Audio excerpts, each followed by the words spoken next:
Hello guys and welcome. Today I'm gonna explain a stupid error. So here it is, syntax error, cannot use import statement outside of a model.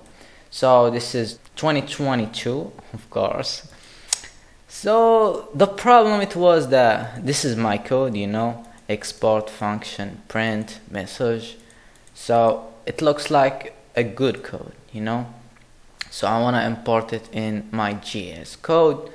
I imported everything as M from the logger. You can use something like that. Wait, I will do it like that, and then I will call the function it is print. So you might have seen it as this. So now I should write print hello world, and the result should be hello world. That's right, but I cannot see it. There is the error is cell. The problem it was the way I imported the JavaScript in the HTML. You should write script and then type equal module, and that's the problem.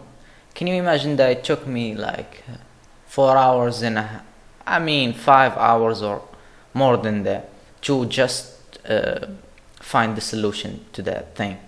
Now you see hello world, it got printed, no errors. It is simple, but people make it worse, bro. I've run into, look at the top of look how many things I searched. I can show you my history also. Wait, look, and shout out to that website. So he is the one who gave me that thing. So that's the solution. You should just write script, type module, your source, and that's it, bro. That's easy.